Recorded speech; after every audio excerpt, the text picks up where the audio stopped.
Sé consciente de la diferencia entre análisis amigable y crítica destructiva. Observa si el propósito de tus palabras es ayudar, desahogarte o hacer daño. Napoleón Hill.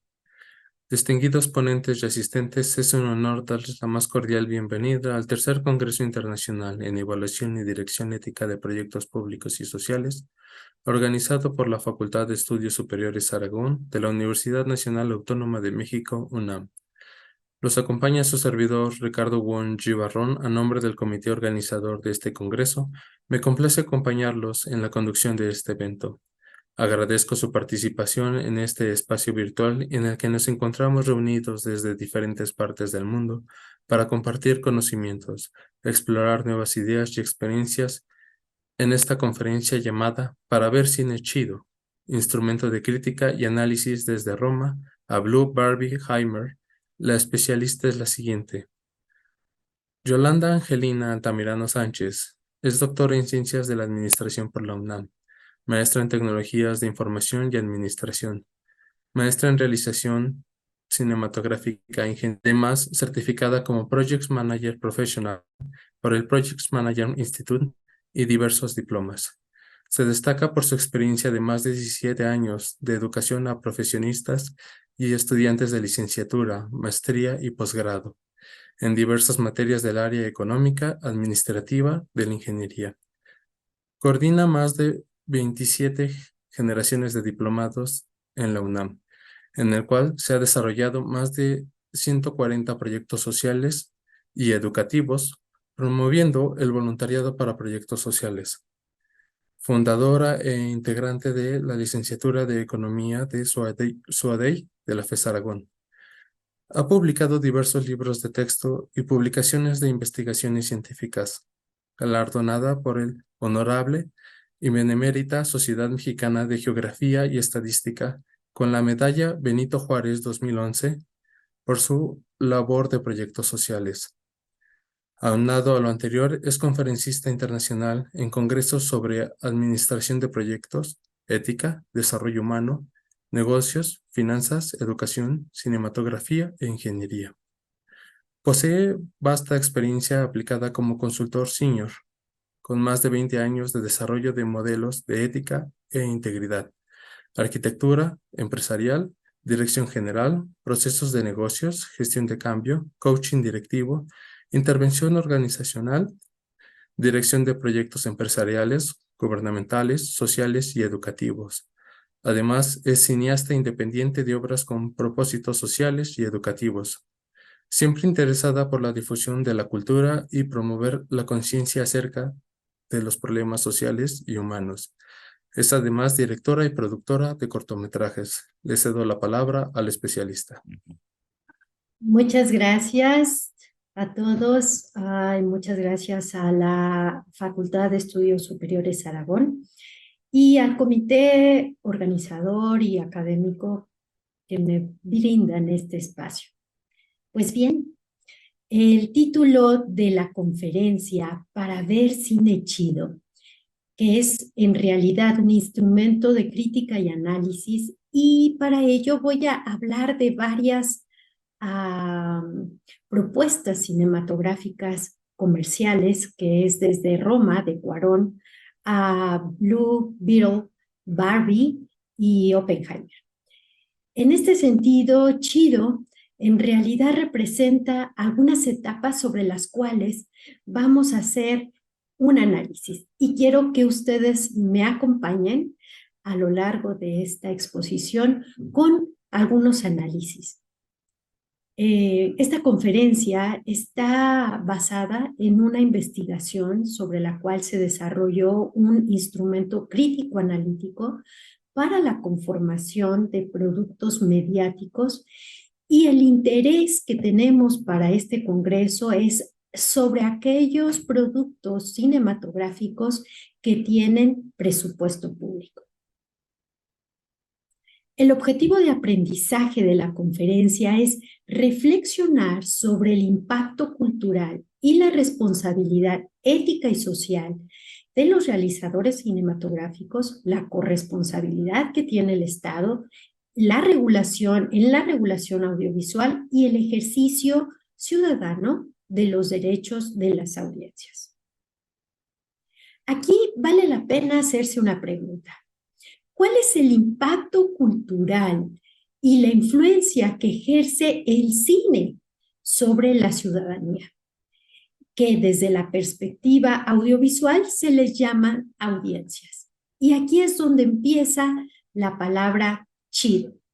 Chido en realidad es el acrónimo de cultura en la primera C. Y vamos a ir descubriendo cada una de las palabras. Aquí vemos, por ejemplo, esta imagen de un mural que nos propone Diego Rivera como el hombre controlador del universo. Aquí vemos una serie de cuestiones como una división de divisiones sociales, la evolución cultural y la evolución científica desde los pensadores antiguos hasta nuestra época, y cómo el hombre ha pretendido controlar el universo a lo largo de los diferentes tiempos, y esto ha obligado a hacer también una introspección en la evolución ideológica. Pero voy a ir abordando esto más adelante.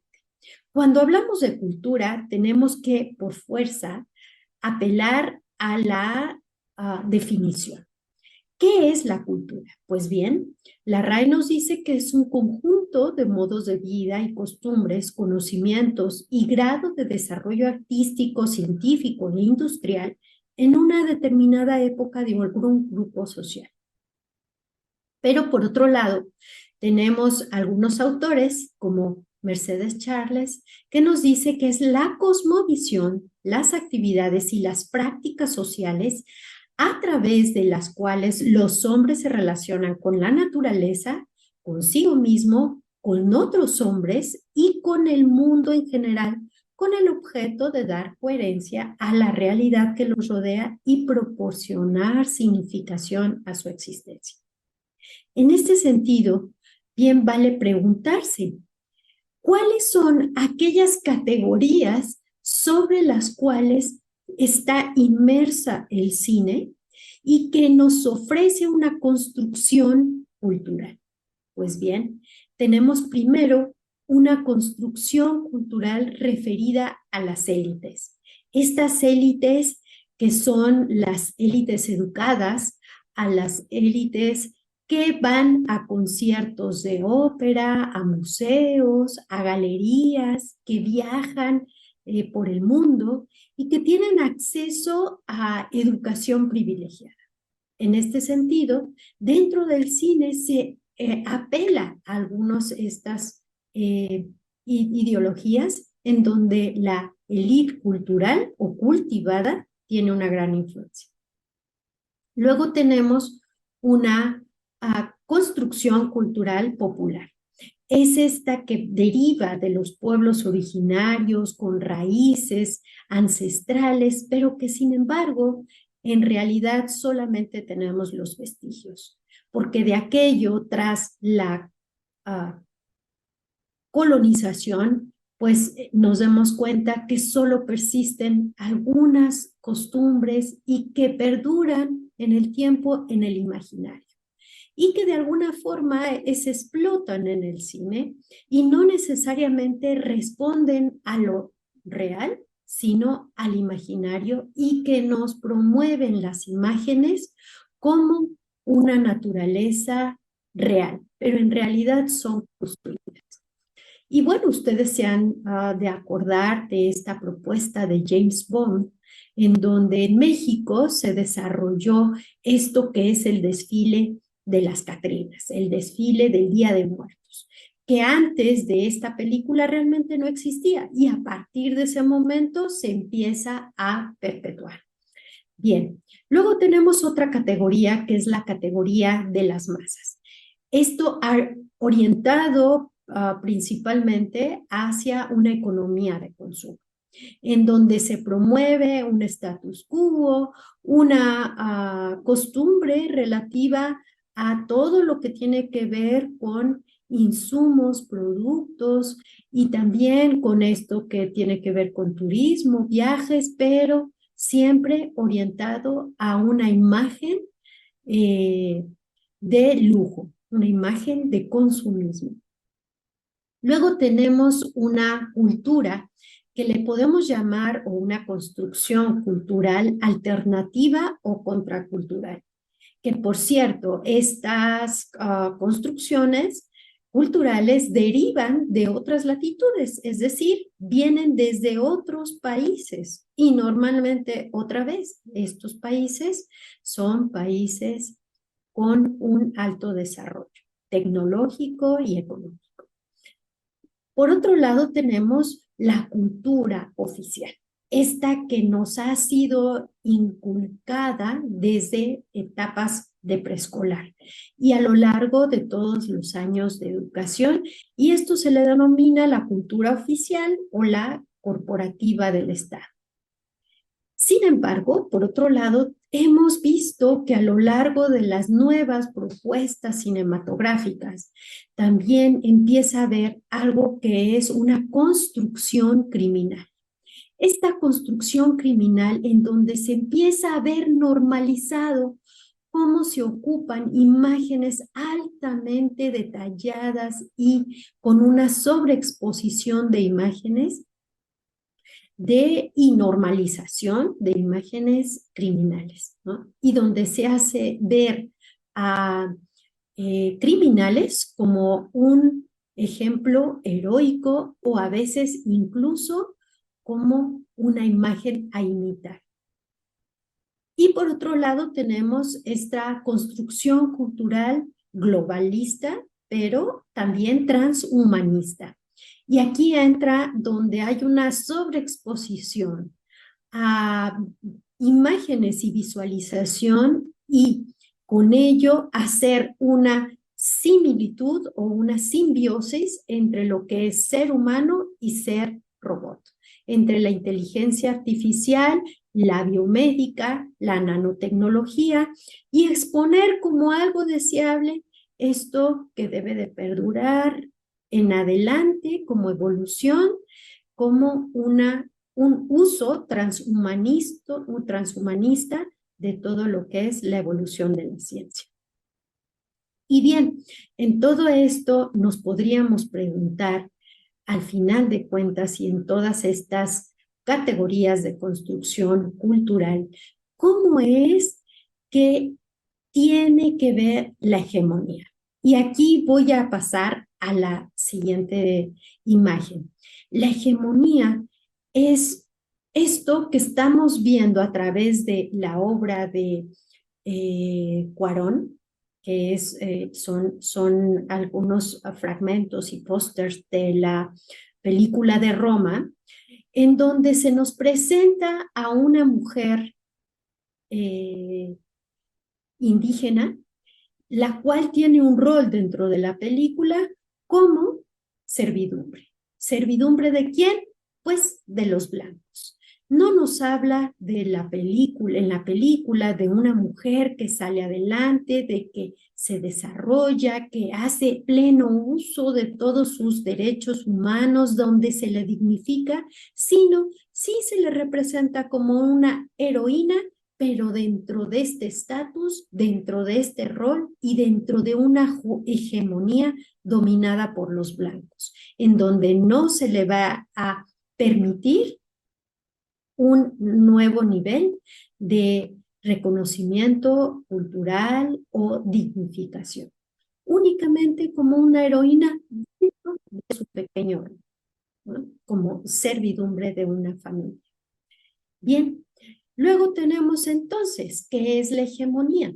Pues es la imposición y transmisión de una norma que perpetúa el dominio, poder y control de una cierta élite y clase social, utilizando mecanismos mediáticos para su aceptación y su validación y universalidad. Entonces aquí el cine, más allá del arte, funciona en realidad como un caballo de Troya de la hegemonía que justifica, normaliza el sistema social político y económico, mostrándolo como algo natural e inevitable y que es perpetuo y aparentemente beneficioso para todo el mundo. Es decir, así son las cosas y qué bueno que así perduren, ¿no?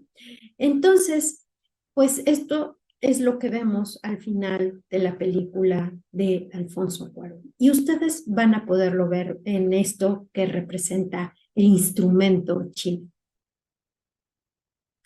Por otra parte, tenemos otras propuestas como las que vemos aquí, algunos de sus referentes, en donde incluso la hegemonía va a representar un impacto y detrimento cultural.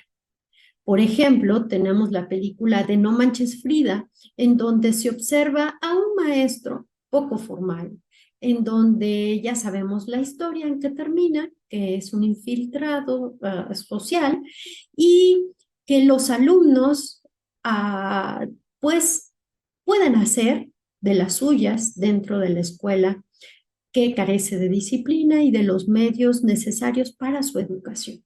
Por otro lado, tenemos John Wick, en donde se exacerba la criminalidad y la violencia y se justifica el porqué de esta violencia. Y pues por último tenemos la visualización de Jokers y ya tenemos aquí algunas propuestas de imagen de lo que va a ser la segunda parte de Joker. Entonces, ¿qué es lo que vemos aquí? Pues un detrimento total cultural y un detrimento social. Para ello tenemos que ver cuál es la agenda de la hegemonía, ¿no? Entender por qué el cine está respondiendo, el cine comercial que nosotros vemos, que nos llega hasta nuestros lugares donde estamos, en el cine más cercano, pues vemos que lo que se promueve en esta agenda hegemónica es provocar guerras, el desorden y el rompimiento del tejido social. Fomentar la venta de armas a los ciudadanos y el crimen o el crimen organizado. Que haya una alteración y detrimento de la salud física y mental. ¿Para qué? Pues para distribuir medicamentos controlados, psiquiátricos específicamente, pero también de enfermedades degenerativas y autoinmunes asociadas, por ejemplo, al sobrepeso y normalizar, legalizar el consumo de drogas para el control de la venta y la distribución de las drogas. Bueno, promover la economía de consumo, aunque en ello se genere desechos masivos y un endeudamiento personal. Pero también la hegemonía promueve el debilitar las estructuras sociales civilizadoras como la familia, la escuela, el trabajo, etc. Pretende fabricar decisiones, reducir la educación y sobre todo la capacidad crítica, marginar a la población y eliminar la solidaridad, la tolerancia y generar facciones. Seguro algo de esto les suena y pueden evocar algunas propuestas cinematográficas en donde vemos exacerbados algunos de estos puntos. Seguramente lo pueden recordar. Y bien, para muestra basta un montón, desde No Manches Frida hasta lo que sería el caso de bullying de una chica que mató a su compañera en una pelea, ¿no? Algo que se ve chistoso en la pantalla, pues vemos que en la realidad pues termina en tragedia. Por otro lado, desde John Wick, ahora vemos cómo los criminales o personas con determinadas necesidades o incluso en un estado de psicosis o incluso también en condiciones de baja o escasa educación, pues van a imitar a estos sicarios que nos propone la cinematografía, hasta en el modo en que toman la pistola, en el modo en el que se acercan a sus víctimas. ¿De dónde aprendieron estas personas a disparar? Pues están promovidas por las imágenes que vemos constantemente en este tipo de películas. Y lo que es más triste y lamentable, tenemos como una propuesta como Joker, puede ser imitada por algunas personas, como en el caso de Japón, en donde hay altos valores humanos, pues miren cómo hasta allá queda un imitador de Joker que se disfraza de Joker e imita esta conducta antisocial y termina asesinando y teniendo algunos atentados en el metro de Tokio. Bueno, pues esto que yo también sugiero que observemos en esto es la ideología. Cuando hablamos de ideología, y esto tiene que ver con el modelo de Chido, la ideología nos va a hablar de un conjunto de ideas fundamentales que se caracteriza del pensamiento de una persona, colectividad o época, de un movimiento cultural, religioso o político. Pero también es la doctrina filosófica centrada en el estudio del origen de las ideas. Y esto, bueno, viene de la Real Academia Española. ¿Cuáles son las características de la ideología? Bueno, pues pertenece a un plan de acción que actúa sobre la sociedad en su conjunto mediante el uso de aparatos ideológicos del Estado, en que el Estado mismo les concede la operación. Para ello nos tenemos que preguntar, y voy a hacer un pequeño paréntesis en la ideología, porque tenemos que saber qué es esto, el Estado, en la función de la ideología. Pues el Estado es conformado por cosas concretas como el territorio, el gobierno y la población. Y algunos autores como Luis Althusser nos señalan que el Estado en realidad es una máquina de represión que permite a las clases dominantes asegurar su dominación y hegemonía sobre la clase trabajadora para someterla al proceso de la extorsión de la plusvalía y de la generación de la riqueza, a través de mecanismos o aparatos ideologizantes o aparatos de represión. Y aquí vale la pena que nos preguntemos, ¿y cuáles son esos aparatos ideológicos que utiliza el Estado? Pues estos aparatos ideológicos son las instituciones ideológicas que inducen, inculcan, permean y hacen que se reproduzca y una y otra vez este mismo sistema de dominación, pero aún más allá, le otorga legitimidad al mismo y al propio sistema hegemónico. Esto desde la perspectiva que nos dice Yolanda Mercader. Y bueno, estos aparatos ideológicos tenemos a la familia, la religión, los partidos políticos, los sindicatos, las escuelas y sobre todo los medios informativos. Y en ello también está inmerso los medios culturales, ¿como cuáles? Pues precisamente como el cine. Y aquí, cuando hablamos de ideología, tenemos que pensar en algo. El cine tiene una característica en donde podemos ver que utiliza una varita mágica. Esta varita mágica, ya las neurociencias descubrieron que existe algo que se llaman las neuronas espejo. Estas neuronas espejo son las que controlan el mecanismo cerebral audiovisual que fomentan la emulación y la empatía y que inciden directamente en acciones y en sensaciones y emociones. Es lo que nos permite aprender desde que estamos pequeños, desde que nacemos.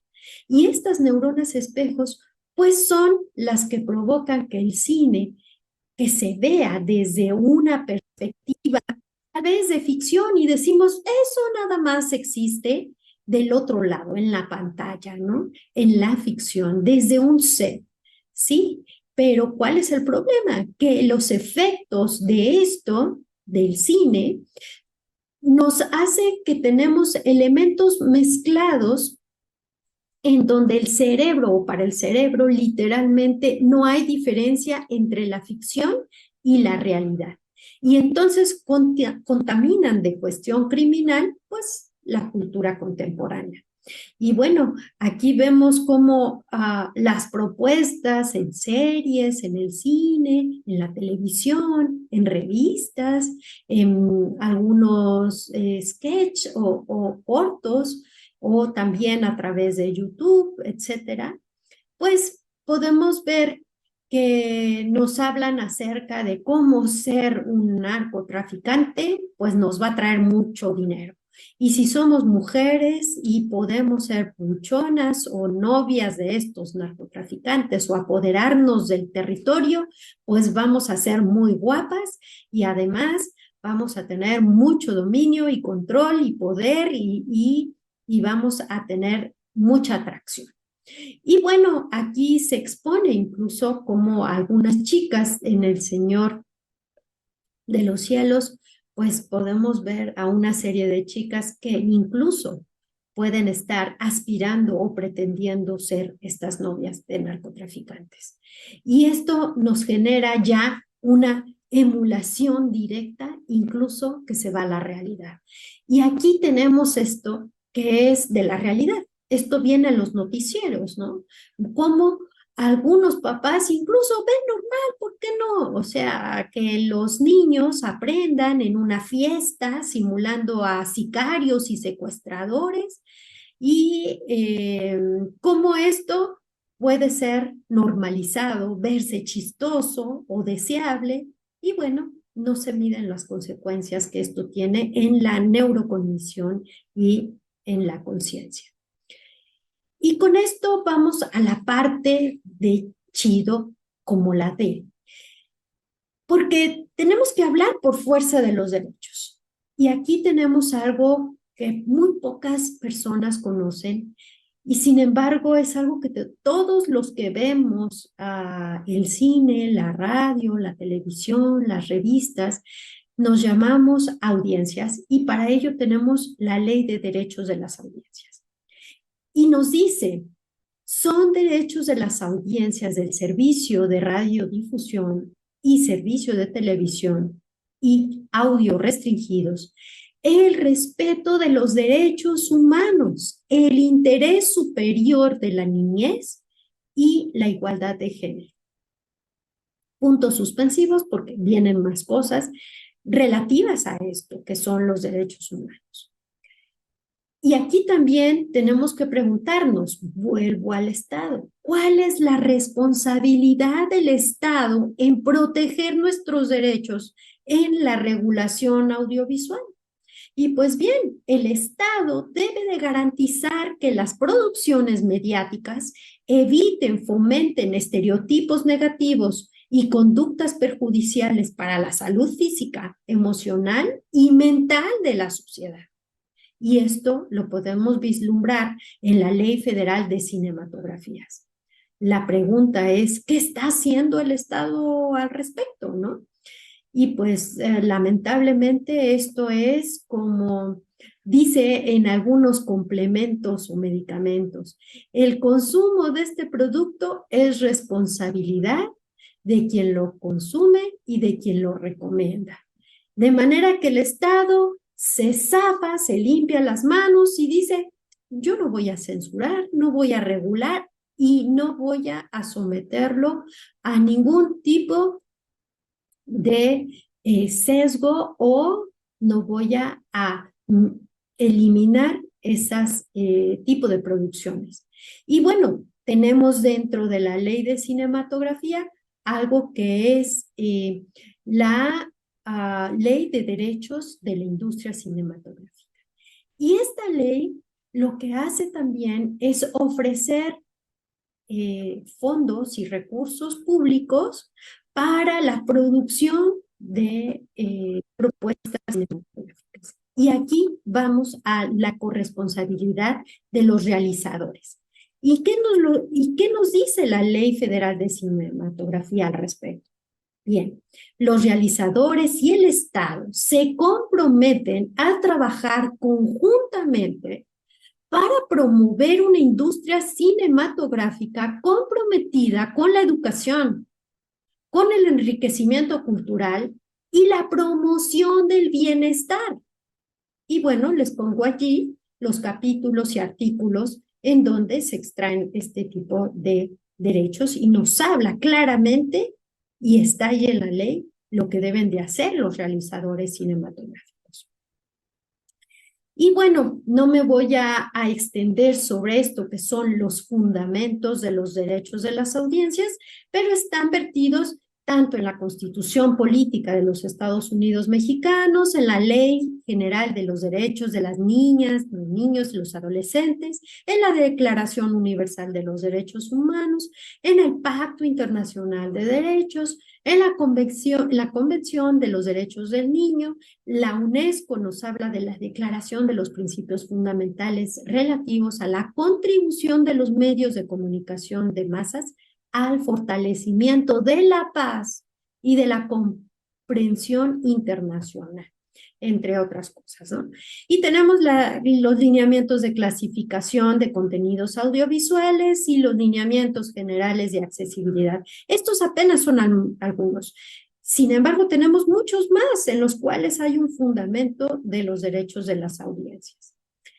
Entonces, quienes acceden a estos estímulos y fideicomisos y fondos y apoyos financieros de carácter público en México, porque en México se da acceso a producciones, a las producciones, a que se les otorguen financiamientos a estas propuestas cinematográficas. Entonces, forzosamente tendría que existir estos dilemas éticos, tanto en el realizador de estas propuestas cinematográficas como del dictaminador que va a otorgar estas propuestas mediáticas.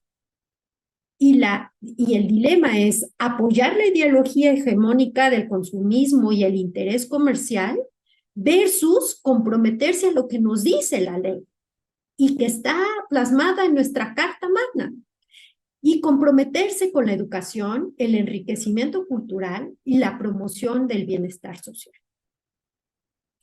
Y bueno, en esto, ya hablando propiamente del instrumento, tenemos que la observación de la audiencia es lo importante, ya que el Estado se limpia las manos y nos dice, bueno, ahí ustedes háganse bolas, yo no voy a censurar. Entonces, pues hay que tener una observación inteligente. Mi propuesta no es dejar de ver estas propuestas comerciales, pero hay que atender a esto como nosotros descartaríamos la comida chatarra. Y aquí voy a hablar de eso.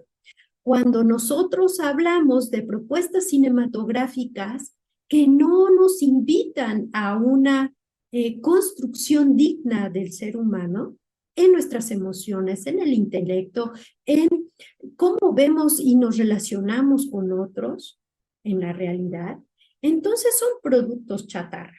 Así como nosotros encontramos en el mercado que estamos llenos de productos chatarra que nos inducen a tener enfermedades relativas a la obesidad, ¿no? O al detrimento de nuestra salud, pues también a través de nuestros sentidos, de la vista y del oído, también tenemos que ser selectivos. Y entonces tenemos que incluso ver propuestas que nos inviten a educarnos. Porque desde la perspectiva educativa también tenemos algunas propuestas que ejemplifican saberes técnicos, sociales, biológicos o incluso de cualquier campo del conocimiento formal o de las artes. Todo lo que veamos, todo nos va a mostrar algo y nos va a inducir a replicar o a enseñar. La pregunta sería, ¿en qué nos estamos educando? Entonces, pues bueno, yo les traigo estos ejemplos. Uno de ellos es Moneyball. Moneyball es una película muy interesante porque nos invita a reflexionar sobre la estadística, por ejemplo, y allí podemos aprender un poco sobre estadística. Tenemos, por ejemplo, una propuesta reciente que se llama AIR, en donde podemos tener ejemplos de cómo la innovación puede ser importante y una negociación puede ser importante con grandes corporativos. También tenemos, por ejemplo, The Last Film Show, que es una propuesta hindú que nos habla justo de la realización cinematográfica y nos enseña muchísimo respecto de lo que es el cine desde la perspectiva de la óptica y del proceso como tal de una realización cinematográfica. Y también tenemos El sueño en otro idioma, ¿no? Que nos habla acerca de cómo se han estado perdiendo las lenguas a lo largo pues de la transculturalización y de las lenguas indígenas. Entonces, yo les propongo que ahora ustedes piensen en estas últimas propuestas que hemos visto comercialmente en donde se rebasaron los topes de taquilla con nuevos récords mundiales sobre lo que es Barbie, Oppenheimer y Blue Beetle. Y usemos este instrumento y pensemos, a ver, culturalmente, ¿cuál es la construcción que nos ofrece Barbie? ¿Cuál es la hegemonía que está perpetuando y que apela dentro del aparato del Estado? ¿Cuál es la ideología que nos propone Barbie en esta producción? ¿Cuáles son los derechos que están inmersos? ¿Estimulan nuestros derechos, su aplicación, o inhibe el ejercicio de los derechos humanos? Y nos dice, así son las cosas, ¿no? Y los derechos de las audiencias. Sabemos que estas propuestas, estas tres propuestas al menos, son de origen extranjero.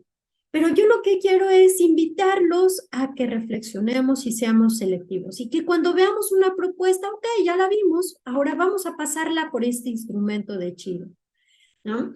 Y ¿cuál es el efecto social subyacente de haber visto la película de Barbie o de haber visto la película de Oppenheimer o haber visto la película de Blue Beetle? Voy a darles un par de minutos para que ustedes hagan este ejercicio mental rápidamente. Pueden hacer pausa, terminar este ejercicio y veamos qué fue lo que obtuvieron ustedes con respecto a lo que yo les propongo. Pues en la construcción cultural de Barbie, lo que vemos es una construcción cultural de masas, ¿no? ¿Qué es el aparato o cuál es el aparato hegemónico al cual se apela para incidir sobre Barbie, ¿no? Sobre la ideología que vamos a ver más adelante? Pues nos habla claramente, ¿no? Nos habla de la familia, ¿no? Nos habla donde hay una mamá, hay una hija, ¿ok? Y de allí nos habla de la ideología, qué es lo que nos está proponiendo, entre otras cosas, ¿no? Pero básicamente el punto es el consumismo. Ya nos vendieron todas las Barbies del mundo. Las ventas de Barbie a partir de la exposición de la película, pues se dispararon, ¿no? Entonces, ¿cuáles son los derechos que estimula su aplicación realmente o inhibe? Pues aquí vemos que en realidad está inhibiendo los derechos de audiencia, de la aplicación de los derechos humanos, habla de discriminación y habla de esto y no nos dice cómo resolverlo. Más bien se perpetúa. Y en esto, ¿qué es lo que observo como un efecto social subyacente? Pues esta pelea de las mujeres contra los hombres. En realidad, pues nos habla de la discriminación y no nos habla de la inclusión y de cómo podemos hacer estos acuerdos y cómo podemos integrarnos socialmente. Entonces, pues de ahí pasemos a lo que es Oppenheimer, ¿no? Oppenheimer, pues ya está muy claro, ¿no? Nos habla del asunto criminal, de la guerra, ¿no? Una construcción desde el Estado oficial, ¿no? Y también desde la perspectiva ideológica nos habla de la supremacía estadounidense por sobre todas las cosas. Por supuesto nos habla de los derechos humanos, al contrario, como la hegemonía estadounidense no le importa que haya civiles en donde aventó la guerra y se justifica este señor Oppenheimer, ¿no? Y bueno, ¿qué es lo que hace? Pues eso, ¿no? No importan las muertes de miles de civiles y se justifica esto al respecto desde la perspectiva bélica, las acciones bélicas.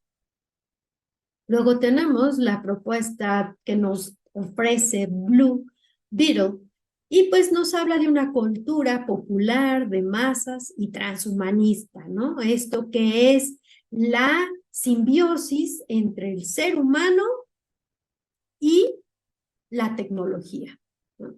Como hay este nuevo ser que ha estado ya inserto la tecnología en un ser humano. Nos habla de hegemónicamente a cuál es el aparato ideológico que apela, pues a la familia, ¿no? ¿Y qué es lo que nos está representando? Pues la supremacía otra vez estadounidense. La pregunta es, desde la perspectiva de nuestros derechos, nos ayuda a que apliquemos nuestros derechos humanos, nos invita a cómo promover estos derechos humanos, cómo insertarnos en un tejido social armónico que fomente la paz, la comprensión. Pues no, al contrario, ¿no? Nos habla de la discriminación hacia los mexicanos, la ridiculización de valores y de la cultura mexicana, tristemente. Y bueno, con esto yo quiero ofrecerles una alternativa de un instrumento todavía más amplio en donde les voy a orientar más a fondo sobre otras cuestiones, no nada más sobre el modelo Chido, sino incluso desde la perspectiva de la retórica, la ideología, desde las imágenes, desde el audio, y un poco ilustrar en las audiencias y en las personas que se exponen a imágenes mediáticas, un poco orientar más y darles algunos conceptos y unas orientaciones para que sometan a prueba, pues, sus propuestas que ustedes quieren ver, sus películas, sus series de televisión o inclusive un programa mediático, ¿no? Un programa de cine, un programa de radio o incluso los programas de televisión abierta. Entonces, espero que esto les haya sido de utilidad y que en adelante ustedes piensen en el modelo Chido. Recordemos, Chido significa qué construcción cultural, cuál es la hegemonía que me está apoyando o representando, cuál es la ideología a lo cual está apelando, cuáles son los derechos, en cuarto lugar, cuáles son los derechos a los cuales está invitándome a ejercer o me está inhibiendo, y qué observación puedo ver en la realidad de esto, si esto me está promoviendo una realidad adecuada en la cual yo quisiera realmente vivir, o en realidad va a ser en deterioro de nuestra civilización. ¿Tenemos alguna pregunta? Sí,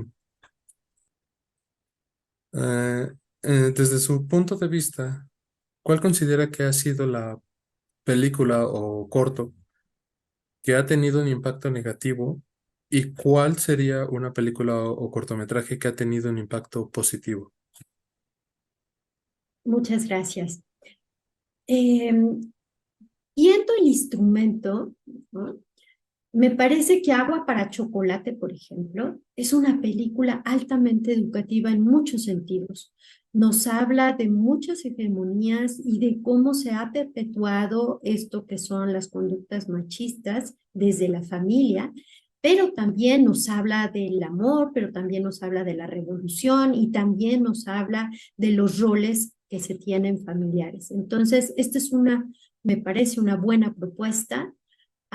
Y desde el punto de vista negativo, pues definitivamente John Wick. John Wick me parece que es nefasta en todos los sentidos, ¿no? Incita a la violencia altamente con exposiciones literales y con exposiciones a imágenes demasiado enfocadas en esto que es el crimen, y se hace ver como si fuera un héroe. Eso es el problema, ¿no? Que se hace ver al criminal como si fuera un héroe. Y lo mismo, bueno, todas las películas y series de narcos, ¿no? Entonces, pues bueno.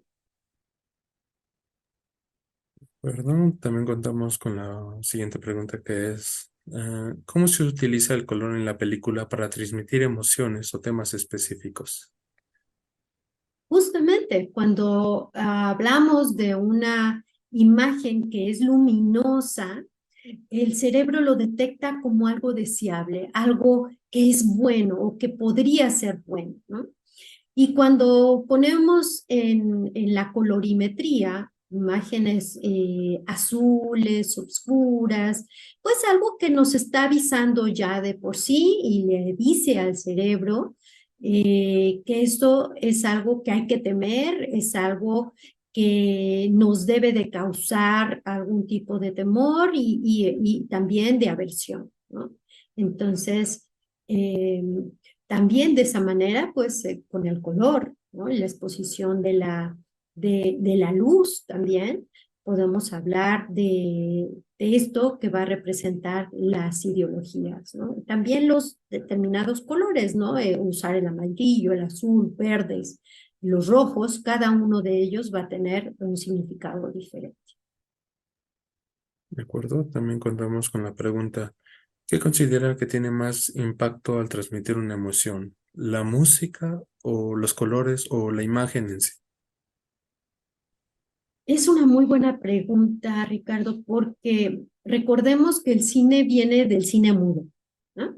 En el cine en donde no había audio y la imagen, incluso nosotros tenemos un dicho, ¿no? Que dice, más vale una imagen que 1000 palabras, ¿no? Entonces, la imagen nos va a representar muchas emociones y muchos significados. Sin embargo, en la aparición del audio, podemos tener una imagen como que representa un fragmento que representa Naranja Mecánica, en donde el personaje principal está matando a otra persona, pero con un audio, con una canción que nada tiene que ver con la imagen y que incluso podría invitarnos a la risa, ¿no? Invitarnos a que eso fuera o a verlo como algo chistoso.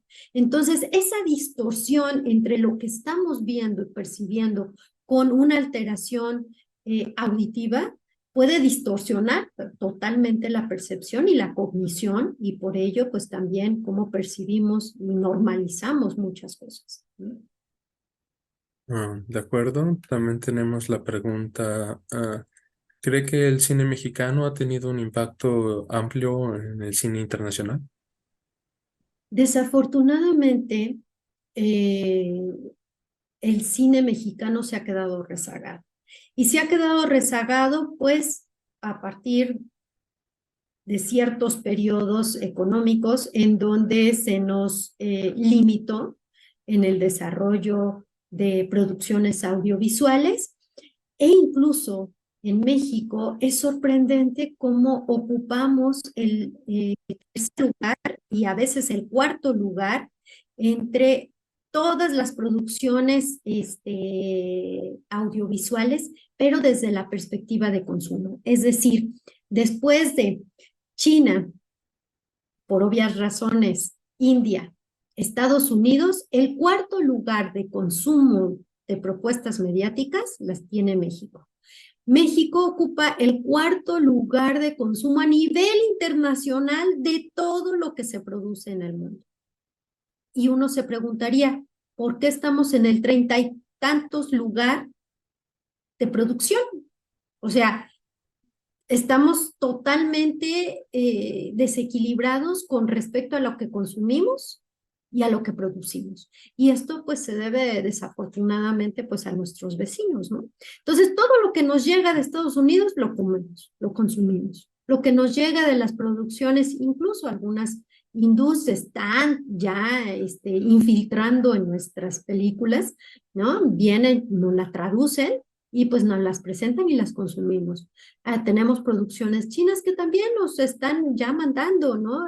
Películas coreanas y películas chinas que también nos están llegando y no necesariamente son buenas producciones, ¿no? Entonces, aquí, respecto de tu pregunta, en México, pues se ha quedado estancado. Está habiendo un repunte, pero todavía estamos muy por debajo de lo que se esperaría. ¿De acuerdo? Desafortunadamente, el incentivo y los fondos pues no están llegando necesariamente a todos los cineastas, ¿no? También tenemos qué temáticas necesitan ser abordadas y que no se han hecho. Híjole, pues sí tenemos bastantes temáticas. Ahorita pues tenemos muy de moda las temáticas de lo que es la homosexualidad, el transgénero, el lesbianismo, pero sin embargo eso se debe nada más a una agenda política en donde se le está dando un empuje a eso, pero no nos habla todavía sobre otro tipo de discriminaciones, ¿no? Más a los grupos indígenas, a los grupos sociales, como los maestros, hablar más de médicos, hablar más incluso de profesiones, incluso, ¿no? No nada más todo es melodrama y todo es romanticismo, o todo va a ser terror, y brujería, ¿no? Sino hay muchas cosas que se pueden abordar desde una perspectiva no nada más documental, sino como cine de ficción y que tenemos un abanico abierto. El problema es que no se están abordando este tipo de temáticas, ¿no? Que sin embargo sí consumimos desde otras latitudes, ¿no? Tenemos cine francés, cine alemán, que sí podemos tener algunas propuestas interesantes y muy buenas películas, pero que en México no se están abordando esas circunstancias, ¿no? El tema también de la economía, de la guerra, que desde nuestra perspectiva también tenemos que verla, y abordarla como una manera educativa. La siguiente pregunta sería, ¿las películas que tienen elementos violentos no podrían ser vías de escape para algunas personas para no llegar a esos extremos? ¿No son útiles en ese sentido? En realidad no. Como les acabo de mencionar, tenemos algo que son las neuronas espejos. Una cosa es mostrar que un hecho sucede, pero no tendríamos por qué representar escenas explícitas, cómo lo mata, cómo dispara, cómo hace, cómo le sale la sangre. Es decir, eso no invita a la catarsis, ¿no? Ni mucho menos a representar pues, o fantasear con la imagen de algo que alguien quisiera hacer. Al contrario, le da muchas ideas. Y si el criminal no había estado pensando en qué hacer y cómo operarle, pues ya en la imagen ya le dijimos qué hacer, ¿no? Paso uno, paso dos, paso tres, ¿no? Entonces, en realidad no funciona así la neurocognición. Aquí es donde está eso de por medio, ¿no? Que las neuronas espejo ya no los dicen los estudiosos de neurociencias, en realidad es que todo lo que vemos, todo va a pasar sin filtro y no siempre vamos a poder filtrarlo y razonarlo y entonces puede terminar en una emulación, ¿no? ¿De acuerdo? Tenemos dos preguntas más. La primera es, ¿cuál ha sido el mayor reto ético que se haya enfrentado a algún rodaje que haya producido? Sí, eh, eh, particularmente hice un cortometraje que se llamó La Madre. En este cortometraje, de verdad, no estuve muy de acuerdo porque el guión señalaba a una madre que asesina a la novia de su hijo por ser demasiado dominante, ¿no? Y sobreprotectora. Entonces, particularmente me vi inmersa en un dilema ético y definitivamente rechacé pues imágenes demasiado explícitas, ¿no? Era un ejercicio, aunque era un ejercicio académico para mostrar cómo se hacía y bueno, el acuerdo o el consenso eran en ese sentido. Sí me resistí a que hubiera demasiado imágenes explícitas de cómo se perpetuaba en este sentido el crimen, ¿no? Entonces, pues ese ha sido un dilema ético. ¿De acuerdo? ¿Se puede decir que la falta de crecimiento del cine mexicano es por falta de financiamiento o es más cultural? ¿O cierto malinchismo que no provoca inversión por baja audiencia? En realidad es todo junto, ¿no? Por un lado, el Estado no promueve que haya propuestas de calidad en el cine mexicano y tampoco nos establece un techo que sí existe en otros países, ¿no? Por ejemplo, en España, en Alemania, en Francia, se promueve el cine local poniendo un techo a las propuestas extranjeras. En México no se hace así, o sea, todo lo que nos traen y nos venden, eso es lo que nos proyecta. Deberíamos de tener una protección al cine mexicano en donde desde las propuestas que se nos ofrecen comercialmente, primero se le dé el lugar de exposición en los cines y en las salas a propuestas mexicanas. Entonces no llegan, hay muchas buenas propuestas mexicanas que puedo ver en Filmin Latino o incluso en algunas plataformas independientes, pero no llegan a las salas porque los distribuidores y las salas comerciales pues simplemente no quieren exponerlas, ¿no? Entonces no hay una protección ahí al cine mexicano.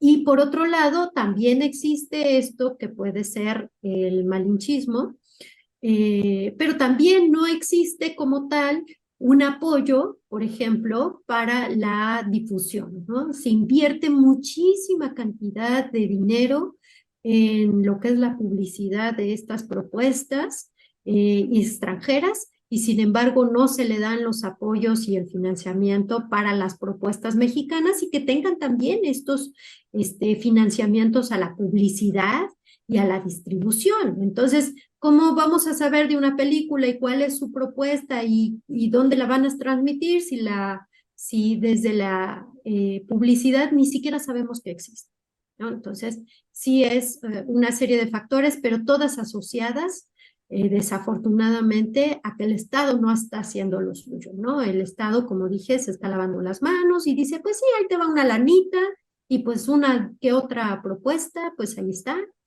pero no nos llegan, no nos llegan. Y las que nos llegan es porque primero triunfaron en el extranjero y entonces ya es que las vemos aquí en México. ¿De acuerdo? Las últimas dos que dice, ¿qué cineasta considera un ejemplo en su ética y temáticas? Uf, esa sí es una muy buena pregunta, ¿no? Definitivamente creo que tal vez Guillermo del Toro, ¿no? Nos está ofreciendo pues temáticas diferentes, ¿no? Innovadoras. Digo, la última película que hizo con Pinocho nos está dando un ejemplo, ¿no? De cómo hacer cine, qué podemos plantear dentro del cine. No es la típica historia de Pinocho con un final feliz, sino que incluso nos hace reflexionar en el papel de los ancianos, de los niños y del entorno, ¿no? Y también desde la producción cinematográfica, traer eh, a las casas de animación a artesanos en Michoacán, ¿no? Entonces esto pues generó me parece, en escala y en una espiral virtuosa, pues sí, muy buena propuesta y me parece que su propuesta fue muy genuina, honesta y ética. Y ya por último, ¿el cine debería incluir sellos como la comida chatarra para advertir al consumidor? No, me parece que el cine ni siquiera debería demostrarnos productos ni sellos de comida chatarra, pero sí mostrarnos algún tipo de orientación sobre que justo ese tipo de exposiciones podría causarnos daños psicológicos, sociales o mentales irreversibles. Con esto termino. Muchísimas gracias. Espero les sea de utilidad en lo futuro. Les damos las gracias por su valiosa participación. A los asistentes también les agradecemos su presencia. Nos despedimos y esperamos nos sigan acompañando en los próximos eventos del Congreso. Registren su asistencia al evento ingresando el código que aparece en pantalla en la página del Congreso. Esto para obtener la constancia de participación con valor curricular. Gracias.